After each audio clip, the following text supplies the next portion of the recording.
Hello दोस्तों, नमस्कार। आप सभी कैसे हैं? पार्थ में सभी का स्वागत है। आज जो मोस्ट इंपॉर्टेंट और कॉन्सेप्शनल वीडियो इंडियन ज्योग्राफी की ला रहा हूं, और किससे संबंधित? हिमालय। हिमालय से संबंधित इंपॉर्टेंट वीडियो ला रहा हूं जो आपके एग्जाम ओरिएंटेड है। हिमालय संबंधित पूरा कॉन्सेप्ट बताएंगे, समझाएंगे। ठीक, और बाद में एमसीक्यू। एमसीक्यू इस सीरीज में है ना, तो अगली सीरीज में एमसीक्यू। जितने टॉपिक पढ़ाए गए हैं उनके एमसीक्यू भी आपको अब मिलेंगे। ठीक है, कॉन्सेप्ट के साथ साथ एमसीक्यू। होली खत्म हो गई, होली के त्योहार था, साफ सफाई थी, इतना ज्यादा बर्डन, इसी वजह से वीडियो नहीं आ पा रही थी। लेकिन आप वीडियो प्रॉपर लगातार आएंगी, चाहे आपका जो भी परीक्षा हो, सभी के लिए इंपॉर्टेंट है। ठीक है, एक इंडिविजुअल एग्जाम के लिए नहीं, सभी परीक्षा के लिए इंपॉर्टेंट फैक्ट है। ठीक है, तो शुरू करते हैं अच्छे क्वेश्चन अच्छे कॉन्सेप्ट के साथ।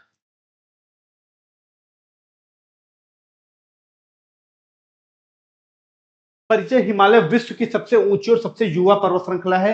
हिमालय शब्द संस्कृत के दो शब्दों से बना है। हिम मानी बर्फ, और आलय मतलब घर। हिमालय जो है, कहा जाता है हिमालय विश्व की सबसे ऊंची, दुनिया की सबसे ऊंची पर्वत श्रृंखलाओं में हिमालय आता है।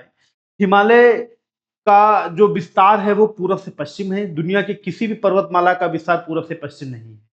उसके अलावा एशिया की टॉप 10 हाईएस्ट पीक्स जो है वो हिमालय में ही स्थित है। एशिया की और दुनिया की भी सबसे ऊंची चोटी हिमालय में भी है। ठीक, हिमालय बर्फ होता, आले माने घर, यानी कि अगर इसको हम कहें तो इसका मतलब हुआ बर्फ का घर। क्या हुआ? बर्फ का घर। ठीक, बर्फ का घर। कुल लंबाई 2400 किलोमीटर है। इसकी जो लंबाई है ऐसे, ये ऐसे लंबा है। हिमालय का निर्माण लंबाई ऐसे है। ये 2400 किलोमीटर है। कितना? 2400 किलोमीटर लंबा। चौड़ाई 150 से 400 किलोमीटर। इसकी चौड़ाई यहाँ पे जो है, और यहाँ पे इसकी चौड़ाई कम आती है। ठीक, अगर मैं कहूं इसको, तो इसकी चौड़ाई यहाँ पे कितनी है? 150 किलोमीटर, यानी, और यहाँ पे लगभग 400 किलोमीटर। हिमालय पूर्व में जो है पतला है। पूर्व में हिमालय पतला आता है, लेकिन पश्चिम में इसकी चौड़ाई सर्वाधिक है। हिमालय की पश्चिम में चौड़ाई सर्वाधिक है, पूर्व में जिसकी चौड़ाई कम है। औसत ऊंचाई लगभग 6000 मीटर। यहाँ की जो पर्वतों की औसत ऊंचाई है, ये जो औसत ऊंचाई है, ये 6000 मीटर है।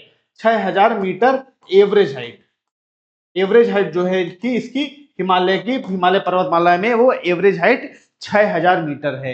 हिमालय की औसत ऊंचाई 6000 मीटर। हिमालय पर्वतमाला में जो पर्वत है, पर्वतमाला माउंटेन सीरीज, कई पहाड़ों की एक श्रेणी जो होती है उसे पर्वत श्रृंखला कहते हैं, माउंटेन रीजन बोलते हैं। तो हिमालय पर्वतमाला है। हिमालय कोई अकेला पर्वत नहीं होता है, हिमालय पर्वतमाला है, उसी में कई पर्वत हैं। माउंट एवरेस्ट है आपके, कई तरह के पर्वत हैं। कंचनजंगा है आपका, बद्रीनाथ, केदारनाथ, बंदरपुछ, बहुत बहुत सी टाइप की चोटियां पाई जाती हैं। नंगा पर्वत है, रामचा बारवा, ये पर्वत चोटियां वो हिमालय के अंतर्गत आती हैं। ठीक, किसके अंतर्गत? हिमालय के अंतर्गत आती हैं। ठीक, आगे चलते हैं। देखो, एक एक फैक्ट अच्छे समझते चलो। सारी चीजें बहुत अच्छे तरीके से बताई गई हैं, समझने का प्रयास करना। यह पर्वत श्रृंखला पश्चिम में इंडस रिवर से लेकर पूर्व में ब्रह्मपुत्र, यानी कि इंडस रिवर, देखो ये इंडस रिवर बह रही है, इंडस रिवर से लेकर ये ब्रह्मपुत्र नदी तक। देखो मैं डिनोट कर दे रहा हूं, ये ब्रह्मपुत्र नदी है दोस्तों। ठीक, और ये आपकी इंडस रिवर है। ठीक, इंडस रिवर से लेकर ब्रह्मपुत्र नदी तक ये फैलाव है। ये हिमालय का फैलाव ये ऐसे है। ये हिमालय ऐसे फैला हुआ है। ये हिमालय ऐसे फैला हुआ है। ये हिमालय ऐसे इसका फैलाव है। हिमालय का फैलाव ऐसे है। ठीक, ये हिमालय वाला रीजन है। ठीक, ये किन देशों में फैला है? इंडिया में है। ठीक, भारत देखो दिख रहा है आपको, भारत में। ठीक, नेपाल में, जहां पे सबसे ऊंची चोटी यही पाई जाती है। सबसे ऊंची चोटी नेपाल में ही है। भूटान में, चाइना में और पाकिस्तान में। तो एक दो तीन चार पांच, पांच देशों में हिमालय का विस्तार है। हिमालय, इसका जो क्षेत्रफल अगर मैं कहूं, हिमालय का क्षेत्रफल लगभग 5 लाख वर्ग किलोमीटर है। 5 लाख वर्ग किलोमीटर इसका क्षेत्रफल है। हिमालय का क्षेत्रफल लगभग 5 लाख वर्ग किलोमीटर में फैला हुआ है, जो 5 देशों में फैला हुआ है। कहाँ का? 5 देशों में फैला हुआ है। इंडिया, नेपाल, भूटान, चाइना और आपका पाकिस्तान। ठीक, आगे चलते हैं। देखिए इसका एक्सपेंशन, सारी चीजें बताई जा रही हैं, कहां से कहां तक फैलाव है, क्या क्षेत्रफल है, कितने देशों में यह आता है। ठीक,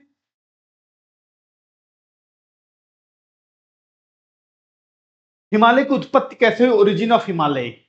लगभग 5 से 7 करोड़ वर्ष पहले हिमालय का निर्माण हुआ। हिमालय जो है 5 से 7 करोड़ वर्ष पहले हुआ इसका निर्माण। पहले यह टेथिस सागर यहाँ पे था, जहां हिमालय बना हुआ है। ये जो हिमालय निर्माण है ऐसे, ये जो हिमालय देखो, ये कलर दिख रहा है, ये ये यहाँ पे पहले एक सागर था जिसका नाम था टेथिस सागर। क्या था? टेथिस सागर था। जहां जब इंडियन प्लेट उत्तर की ओर बढ़कर यूरेशियन प्लेट से टकराई, मतलब ये जो प्लेटें ऊपर की ओर मुड़ी और यूरेशिया, यूरेशिया महाद्वीप जो है यूरोप और एशिया, ये यूरोप है और ये एशिया है। एशिया और यूरोप की प्लेटें जब आपस में टकराई तो दो तरह के हिमालय के निर्माण हुए, एक ट्रांस हिमालय बना, एक हिमालय बना। ठीक, तो ये जो था ये पूरा सागर था, ये पूरा सागर था, टेथिस सागर जिसे बोलते हैं। जब ये दोनों प्लेटें टकराई आपस में तो ये बना ट्रांस हिमालय। क्या बना? ट्रांस हिमालय बना। जब ये दो प्लेटें टकराई तो ट्रांस हिमालय बना और इससे टेथिस सागर से हिमालय का निर्माण हुआ। ठीक, तो कोई इंडियन प्लेट उत्तर की ओर बढ़कर यूरेशियन प्लेट से टकराई तो टेथिस सागर की तलछटी चट्टानें ऊपर उठ गई। टकराई तो चट्टानें ऊपर उठ गई। इस कारण हिमालय को वलित पर्वत कहा जाता है, फोल्ड माउंटेन। भाई कोई चीज ऐसे है उसको दबाओगे तो ऊपर उठ नहीं जाएगा। गुब्बारा एक बैलून है, उसको फुला दिया, उसको दबाओ तो ऊपर को उठता नहीं चला जाता। उसी तरह प्लेट आपस में टकराई तो टेथिस सागर का जो मलबा था वो आपस में चिपक के प्रेशर से वो लंबा होता चला गया। ठीक, तो जिससे हिमालय का निर्माण हुआ। साथ ही साथ आगे देखते हैं हिमालय कैसे बना, किन जगहों पे बना, कैसे बना। हिमालय का क्षेत्र विभाजन देखें तो हिमालय पश्चिम से पूर्व 3 भागों में बटा हुआ है। पंजाब हिमालय, यह क्षेत्र इंडस रिवर से सतलज रिवर तक है, सिंधु नदी से सतलज रिवर तक है। मतलब कि अगर हम इसको डिनोट करके दिखाएं आपको, सॉरी,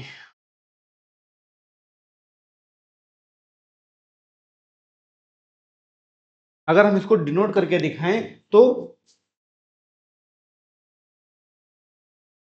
ये इंडस रिवर बह रही है और ये सतलज रिवर बह रही है। सतलज, ये सतलज जा रही है, इंडस जा रही। तो ये जो क्षेत्र है, ये जो क्षेत्र कहलाता है, ये पंजाब हिमालय कहलाता है। क्या कहलाता है? पंजाब हिमालय कहलाता है। क्या कहलाता है? पंजाब हिमालय।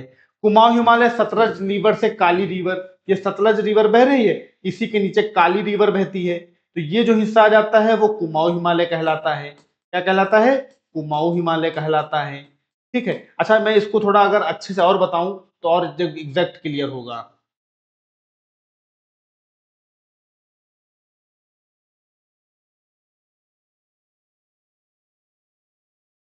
एक मिनट।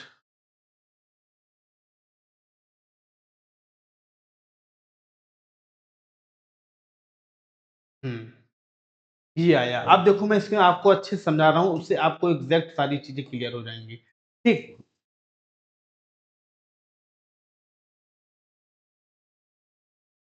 मैं सारी चीज अलग बना के दिखाऊंगा, अलग कलर सारी चीजें बताऊंगा।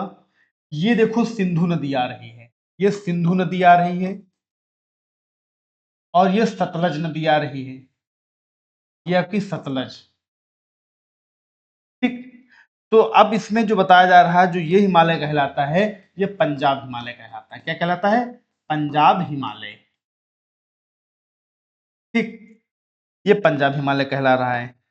फिर यहां से एक काली नदी निकल रही है, काली नदी,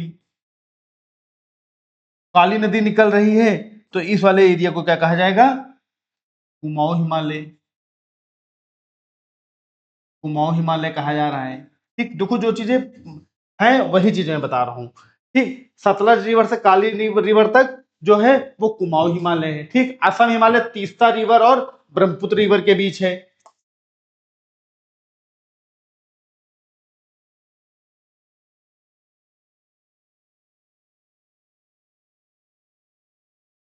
कहाँ गया पॉइंट वो जो बता रहा था मैं?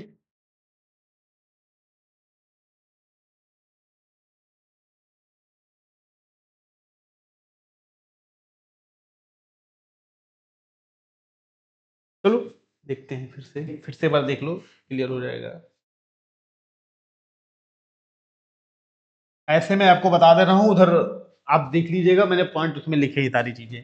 ठीक, ये देखिए Sutlej river, Indus river, Sutlej river. ठीक, ये काली रिवर, काली नदी, ये तीस्ता नदी और ये ब्रह्मपुत्रा नदी। ठीक, इस तरह विभाजित किया गया है, उसमें बताया गया है ना। जैसे डिवीजन इसका किया गया है उस हिसाब से। तो ये पंजाब हिमालय, ये कुमाऊं हिमालय,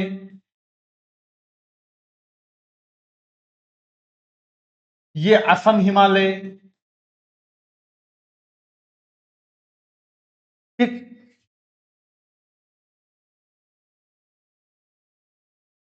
कुमाऊं हिमालय सतलज से काली रिवर तक कुमाऊं हिमालय है। उसके बाद ये तीस्ता से ब्रह्मपुत्रा, तीस्ता से जो ब्रह्मपुत्रा है वो आपका उसमें आ जाता है।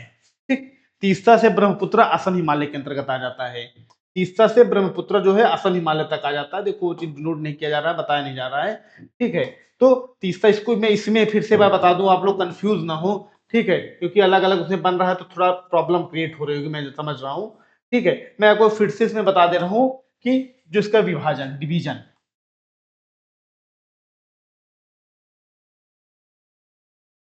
तो थोड़ा पतला करें। ये देखिए सिंधु नदी, ये सतलज नदी,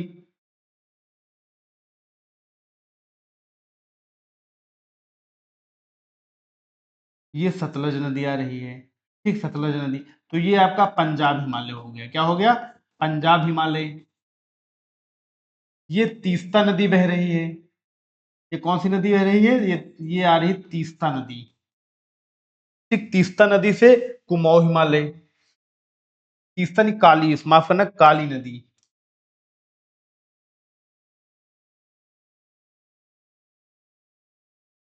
ये काली नदी, काली नदी और सतलज नदी। सतलज और काली के बीच कौन सी है? तो सतलज और काली के बीच आपका कुमाऊं हिमालय आ जाता है। ये कुमाऊं हिमालय आ गया, कुमाऊं हिमालय। ठीक है, मतलब देखा जाए, और तीस्ता नदी से लेकर ब्रह्मपुत्र नदी तक ये असम हिमालय आ गया। कौन सा हिमालय आ गया? असम हिमालय आ गया। ये असम हिमालय है।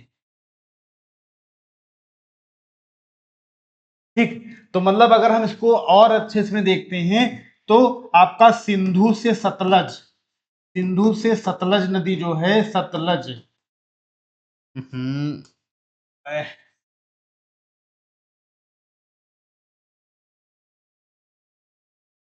सिंधु से सतलज, ये जो बन रहा है, ये बन रहा है आपका पंजाब हिमालय,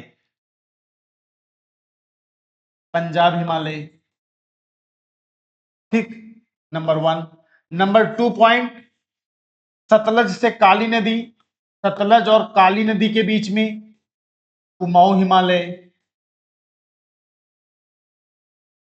सारे पॉइंट लिखे हैं लेकिन थोड़ा और अच्छे से बता दें। तीस्ता नदी से ब्रह्मपुत्र नदी, असम हिमालय। क्या है? असम हिमालय। ठीक है, असम हिमालय। तो देखिए ये इसमें पूरे भागों में डिवाइड किया गया, कैसे कैसे बांटा गया है नदियों के आधार पे। पहला है आपका पंजाब हिमालय, पहला आपका देखिए पंजाब हिमालय बांटा गया, फिर कुमाऊं हिमालय में बांटा गया, और फिर असम हिमालय में बांटा गया। तीन हिमालय बांटे गए जो किसके आधार पर? नदियों के आधार पर बांटे गए। किसके आधार पर बांटे गए? नदियों के आधार पर। तो हिमालय के प्रमुख भौतिक भाग कौन है? तो हिमालय की ऊंचाई के आधार पर चार भागों में बांटा गया। हिमालय को अगर कहा जाए नदियों के आधार पर तीन भागों में बांटा गया। जो तीन भाग ये हैं, एक, दो, तीन, और ऊंचाई के आधार पर इसे चार भागों में बांटा गया। तो चार भाग कौन कौन से हैं? अब देखिए, मुख्य हिमनद, गंगोत्री ग्लेशियर, सियाचिन ग्लेशियर, ये बेटा ग्लेशियर पाए जाते हैं जो आपके हिमालय के अंतर्गत आते हैं। और ये हिमालय के जो आते हैं इसमें ज्यादातर सारे ग्लेशियर कहाँ पे हैं? तो काराकोरम श्रेणी में है। कहाँ है?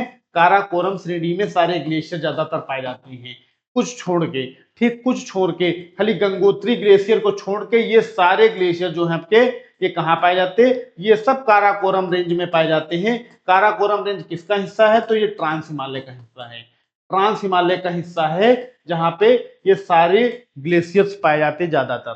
ठीक, नेक्स्ट पॉइंट पे आते हैं।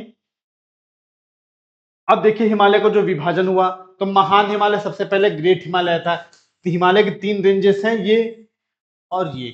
सबसे ऊपर वाला जो है महान हिमालय कहलाता है। सबसे ऊपर वाला महान हिमालय कहलाता है। ठीक, इसमें ये चोटियां हैं। ठीक, इसमें ये चोटियां हैं। यह हिमालय का सबसे ऊंचा भाग है, देखो सबसे ऊपर वाला भाग है। औसत ऊंचाई 6000 मीटर। यहाँ की जो पर्वतों की औसत ऊंचाई है, ये औसत ऊंचाई जो है वो 6000 मीटर है। 6000 मीटर है औसत ऊंचाई। ठीक, यहाँ हमेशा बर्फ जमी रहती है, साल के 12 महीने यहाँ पे बर्फ रहती है। यहाँ साल के 12 महीने बर्फ रहती है। कई हिमनद, कई ग्लेशियर यहाँ पे पाए जाते हैं। मुख्य चोटियां पे माउंट एवरेस्ट, कंचनजंगा, नंदा देवी, धौलागिरी। ठीक, कई चोटियां इसमें हैं। तो इसमें जैसे मैंने चोटी डिनोट की, जो सबसे बड़ी चोटी पाई जाती है,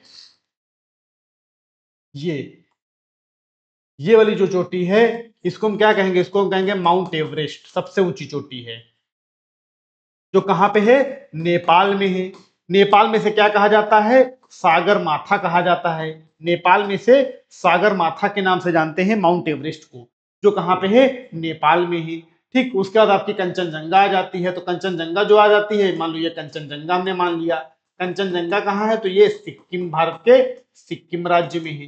ठीक, तो जितनी बड़ी चोटियां, जितनी ऊंची चोटियां पाई जाती हैं, वो सारी महान हिमालय में पाई जाती है, जो साल के 12 महीने रहता है, ढका रहता है। ये जो सबसे आपकी पश्चिमी, अगर मैं कहूं हिमालय की पश्चिमी चोटी, सबसे पश्चिमी चोटी हिमालय की कौन सी है और पूर्वी चोटी कौन सी है हिमालय की? तो पूर्वी चोटी और पश्चिमी चोटी। तो पश्चिमी चोटी पश्चिम का है, पश्चिमी है, वेस्ट और पूरब वो है। तो पश्चिमी चोटी आपकी नंगा पर्वत है। नंगा पर्वत है, ये कहाँ है? जम्मू एंड कश्मीर में ही नंगा पर्वत। और सबसे पूर्वी चोटी, सबसे पूर्व में जो चोटी है, वो अरुणाचल प्रदेश में है। कहाँ है? अरुणाचल प्रदेश में। अरुणाचल प्रदेश में है। और इसका नाम क्या है? इसका नाम है नामचा बारवा।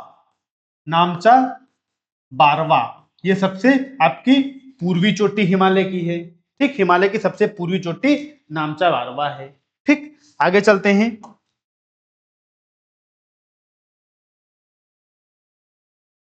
अब देखो ट्रांस हिमालय, वो हिमालय महान हिमालय था, उसी बगल में ट्रांस हिमालय है।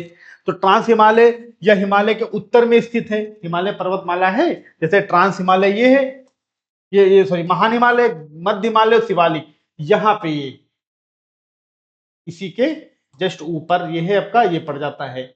तो कौन सा हिमालय पड़ जाता है? ट्रांस हिमालय। तो ट्रांस हिमालय ये वाला हिस्सा आ जाता है, इससे उठ के उत्तर में है। ठीक, इसकी 3 रेंजेस हैं, Karakoram range, Ladakh range, Zanskar range. ठीक, दुनिया, अब देखा जाए तो हम इसके बारे में कुछ फैक्ट पॉइंट आपको बता दे रहे हैं। जो फैक्ट पॉइंट इसके हैं वो कौन कौन से पूछे जाते हैं पेपर में।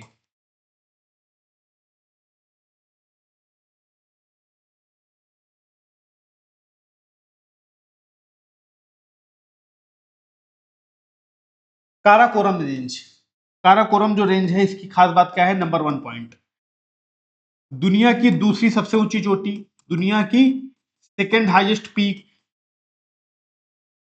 पीक जो है यहाँ पे है। और भारत की सबसे ऊंची, भारत की सबसे ऊंची चोटी यहाँ पाई जाती है। सबसे ऊंची चोटी भारत की कौन सी पाई जाती है? K2, इसे बोलते हैं गॉडविन आस्टीन। ये कहाँ पाई जाती है? ये आपकी पाई जाती है काराकोरम रेंज में। ठीक, सभी प्रमुख ग्लेशियर यहीं पाए जाते हैं। सभी प्रमुख ग्लेशियर भी यहीं पे पाए जाते हैं।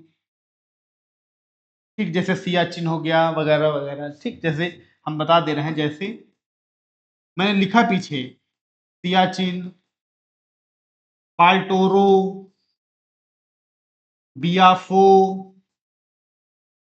ठीक, ये सारे ग्लेशियर काराकोरम रेंज में पाए जाते हैं। ठीक, यहाँ पे टेम्परेचर हमेशा, यहाँ पे जो टेम्परेचर है वो हमेशा, तापमान कैसा रहता है? हमेशा माइनस में रहता है, -40 डिग्री, -30 डिग्री, ऐसे टेम्परेचर रहता है। फिर उसके जस्ट नीचे लद्दाख रेंज आ जाती है। जैसे ये काराकोरम है, ये काराकोरम है, ये लद्दाख है। लद्दाख रेंज के बारे में खास बात क्या है?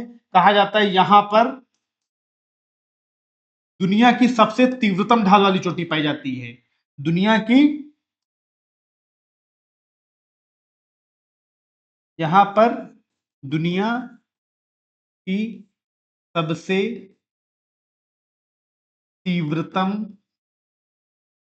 ढाल वाली चोटी पाई जाती है।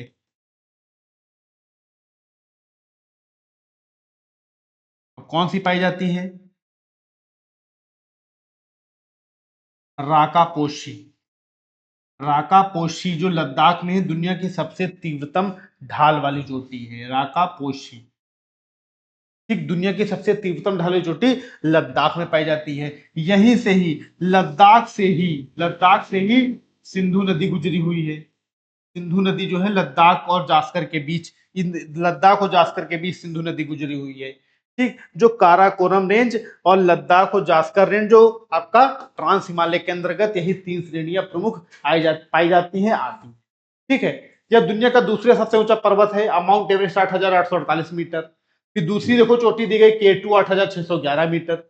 दुनिया की सबसे ऊंची चोटी माउंट एवरेस्ट, दुनिया की दूसरी सबसे ऊंची चोटी 8,611 मीटर। दोस्तों ये जो क्लास चल रही है वनडे एग्जाम बेसिस पे चल रही, ज्यादा परेशान ना होगी सर जी, बहुत सी चीजें छूट नहीं रही हैं, वो आपके एग्जाम ओरिएंटेड चीजें ही पढ़ाई जाएंगी। आपका जो एग्जाम है उस बेसिस पे, जैसे रिसेंटली और जो जितना कठिन, जैसे और टफेस्ट एग्जाम जो आएंगे उनमें इसका लेवल और ज्यादा कठिन रहेगा। ठीक, तो इसमें परेशान नहीं, क्योंकि एग्जाम आप लोग नजदीक है, इसकी वजह से थोड़ा उसको इस तरह मैं पढ़ा रहा हूँ, फैक्चुअल पॉइंट सारे। ठीक, एग्जाम ओरिएंटेड पॉइंट आप, राइट। तो देखिए आगे चलते हैं। लघु हिमालय, हिमालय के सेकंड नंबर श्री रीच, ऊंचाई 3500 से 4500 मीटर औसत ऊंचाई होती है। यह पर्वत श्रृंखला बहुत खड़ी और उबड़ खाबड़ है। इसके अंतर्गत जो श्रृंखलाएं पाई जाती है, पीर पंजाल, धौलाधर रेंज, महाभारत रेंज। प्रसिद्ध हिल स्टेशन शिमला, मसूरी, नैनीताल। ठीक, यहाँ पे मुलायम घास के मैदान पाए जाते हैं, मुलायम घास के मैदान पाए जाते हैं, मुलायम घास के मैदान पाए जाते हैं। ठीक, जिन्हें कश्मीर में क्या कहा जाता है? मर्ग। कश्मीर में इन्हें मर्ग कहा जाता है, मर्ग। मर्ग मतलब जैसे गुलमर्ग, गुलमर्ग, सोनमर्ग, टनमर्ग। ठीक, ये ऐसे मैदान पाए जाते हैं, मुलायम घास के मैदान। कैसे मैदान? मुलायम घास के मैदान पाए जाते हैं। अगर हम कहीं इन्हीं को उत्तराखंड में क्या कहा जाता है, ऐसे मैदानों को, मुलायम घास के मैदानों को उत्तराखंड में क्या कहा जाता है? बुग्याल, पयार। ये मुलायम घास के मैदान है, उत्तराखंड में कहा जाता है। ये मध्य हिमालय के अंतर्गत आते हैं। मध्य हिमालय यानी लघु हिमालय की पहचान क्या है? खास बात, ये पर्यटन की दृष्टि से सबसे बेहतर है। पर्यटन, टूरिस्ट प्लेस है ये, लोग घूमने के लिए यहाँ पे आते हैं, टूरिस्ट प्लेस है ये। मध्य हिमालय घूमने के लिए आते हैं लोग, बहुत ही अच्छा स्थान है। देखो जिसे दिखाया गया लास्ट में, प्रसिद्ध हिल स्टेशन भी दिखाए गए हैं, लोग घूमने के लिए आते हैं। शिमला, मसूरी, नैनीताल, कुल्लू मनाली, ठीक, कुल्लू घाटी, कांगड़ा घाटी, ये सब मध्य हिमालय के अंतर्गत ही आते हैं। ठीक, आगे चलते हैं। शिवालिक, सबसे निचली श्रेणी शिवालिक रेंज है। ये हिमालय की सबसे दक्षिणी और सबसे नई श्रृंखला है, सबसे दक्षिणी सबसे नई श्रृंखला है। इसकी औसत ऊंचाई 600 से 1500 मीटर है।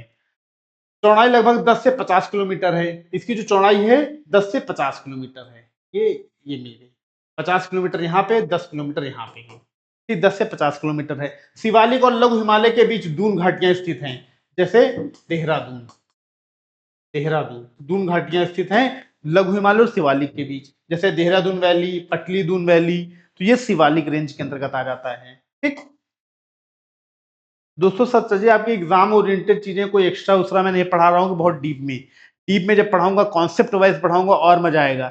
ठीक, लेकिन यूपीएसआई के डेट जो है 1 हफ्ते बाद एग्जाम इसके चालू होने हैं, तो इसीलिए बहुत एक्सप्लेनेशन वीडियो नहीं डाल रहा हूँ मैं, बहुत उस तरह की वीडियो नहीं डाल रहे हैं जो आपके लिए प्रॉब्लम हो कि पूरी वीडियो इतनी लंबी मैं नहीं डालना चाहता हूँ। हिमालय की प्रसिद्ध चोटियां, माउंट एवरेस्ट 8,848.8, ये रिसेंटली नपाई हुई, तो ये एक्यूरेट डाटा है। कंचनजंगा 8,586 मीटर, नंदा देवी 7,816 मीटर, और अन्नपूर्णा 8,091 मीटर। हिमालय से निकलने वाली कई नदियां भी हैं, तो देखो सिंधु नदी प्रणाली सिस्टम, सिंधु नदी, झेलम नदी, चिनाब नदी, रावी, ब्यास, सतलज, ये सारी नदियां हिमालय से निकलती हैं। सिंधु की जितनी सारी नदियां, सारी नदियां हिमालय से निकलती हैं। ठीक, आगे चलते हैं, देखते हैं। गंगा नदी प्रणाली, गंगा नदी, यमुना नदी, ब्रह्मपुत्र नदी, ये सारी नदियां हिमालय से ही निकलती हैं। ठीक, हिमालय के प्रमुख दर्रे पाए जाते हैं, जोजिला, नाथुला, सिपकिला, खारदुंगला दर्रा। ये खास है ना, दर्रा का जब क्लास पढ़ाएंगे तो और अच्छे से पढ़ाएंगे। तो ये जनरल क्वेश्चन थे जो ज्यादातर, ये दर्रे व्यापार, पर्यटन और सेना के लिए महत्वपूर्ण है। ये दर्रे ज्यादातर क्या होता था, एक देश से दूसरे देश व्यापार करने के लिए, सेना को आने जाने के लिए, ठीक, और पर्यटन, लोग घूमने टहलने जाते हैं तो उसके लिए ये दर्रे प्रमुख है। ठीक, दर्रों की क्लास एक अलग कराएंगे, किन किन राज्यों में कौन से दर्रे पाए जाते हैं, बहुत अच्छे मेथड से। ठीक, आगे चलते हैं। तो दोस्तों दर्रे, नदियां, ये सारी चीजें अलग क्लासेस होंगी, वो तो इसमें आगे इसलिए बता दे रहा हूं। ठीक, हिमालय का महत्व क्या है, तो जलवायु पर क्या प्रभाव पड़ता। हिमालय ठंडी हवाओं को भारत में आने से रोकता है। जो नदियां जो हवाएं साइबेरिया से आती हैं उनको भारत में प्रवेश नहीं करने दी। साइबेरिया हवाएं जो हैं आती हैं, इनको प्रवेश भारत में नहीं करने देता है। और मानसून वर्षा को बढ़ाता है, मानसूनी बारिश इसलिए अच्छी खासी हो जाती है भारत में। जल स्रोत क्या है, भारत की प्रमुख नदियां हिमालय से ही निकलती हैं, इसलिए वाटर एवरग्रीन नदियां भारत में बहती हैं। गंगा, सिंधु, ब्रह्मपुत्रा, ये सारी नदियां एवरग्रीन, साल के 12 महीने बहती हैं। तो ये नदियां हिमालय जल वाटर सोर्स हैं। ठीक, जैव विविधता, यहाँ अनेक प्रकार के पेड़ पौधे और जानवर पाए जाते हैं। प्राकृतिक सुरक्षा, हिमालय भारत के लिए प्राकृतिक सुरक्षा दीवार की तरह काम करता है। हिमालय जो है भारत को नेचुरल सिक्योरिटी दे रहा है, हिमालय जो है भारत को नेचुरल सिक्योरिटी दे रहा है। ठीक, आगे चलते हैं। अब पर्यटन दृष्टि से हिमालय में अनेक प्रसिद्ध धार्मिक और पर्यटन स्थल हैं, जैसे केदारनाथ, बद्रीनाथ, लेह लद्दाख, वहां जाइए, बहुत अच्छे घूमने वाले फिरने वाली जगह हैं। ठीक, हिमालय की विशेषताएं की फीचर, दुनिया की सबसे ऊंची पर्वत श्रृंखला है, सबसे युवा पर्वत है, यूथ माउंटेन है, भूकंप क्षेत्र में स्थित है, जिससे बहुत हमें सिक्योरिटी मिल जाती है। बड़ी संख्या में हिमनद पाए जाते हैं, मतलब ग्लेशियर्स, यहाँ बड़ी संख्या में ग्लेशियर पाए जाते हैं। भारत की प्रमुख नदियों का स्रोत भी हिमालय ही है। तो इसका ओवरऑल निष्कर्ष निकलता है, हिमालय भारत की जलवायु, नदियां, कृषि, जैव विविधता और सुरक्षा के लिए अत्यंत महत्वपूर्ण पर्वत श्रृंखला मानी जाती है। ठीक है, अगर मैं कहूं तो हिमालय का जो आकार है कैसा है, तो हिमालय का आकार चापाकार है। ठीक, हिमालय का आकार चापाकार है। ठीक, यानी कि curve size, curve shape, Himalaya का आकार कर्व शेप में है, ऐसे जी। ठीक, दुनिया की इकलौती पर्वत श्रृंखला है जो पश्चिम से पूरब है। दुनिया की इकलौती पर्वत श्रृंखला है जो पश्चिम से पूरब है, हिमालय। ये तो दुनिया की जितनी पर्वत श्रृंखला है सब उत्तर से दक्षिण फैली हुई है, ये पूरब से पश्चिम फैली हुई है, इकलौती पर्वत श्रृंखला हिमालय की है। ठीक दोस्तों, बस आज की क्लास जो है इसी हिमालय यहीं पे खत्म होता है, और हिमालय संबंधित जो महत्वपूर्ण एमसीक्यू क्वेश्चन रहेंगे वो कराए जाएंगे, लेकिन पहले कॉन्सेप्ट वाली वीडियो सारी आपको दी जा रही, बताई जा रही है। ठीक दोस्तों, तो आज क्लास हम यही समाप्त करते हैं, एंड करते हैं। नेक्स्ट क्लास में आपसे फिर से मिलेंगे। और दोस्तों आपको मैं ये बता दूं, ये जितने एग्जाम्स हैं ये कंप्लीट हो जाने दो, मैं एक बेहतर और फ्रेश एक बैच चलाऊंगा इंडियन ज्योग्राफी का। ठीक, क्योंकि ज्योग्राफी क्लास एक भी नहीं हुई है कुछ कारणवश, इसलिए ज्योग्राफी को प्रयास करें थोड़ा फास्टली कराने का है कि आपकी एग्जाम ओरिएंटेड।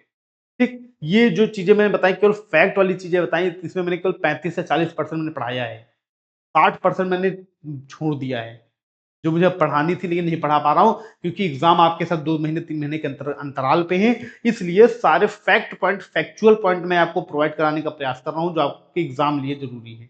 फिर आगे हम आगे कॉन्सेप्ट वाइज हर एक सेक्शन, हर एक टॉपिक, हर एक सब्जेक्ट को बहुत बेहतरीन तरीके से पढ़ेंगे। ओके दोस्तों, थैंक यू, धन्यवाद, नमस्कार, जय हिंद, जय भारत।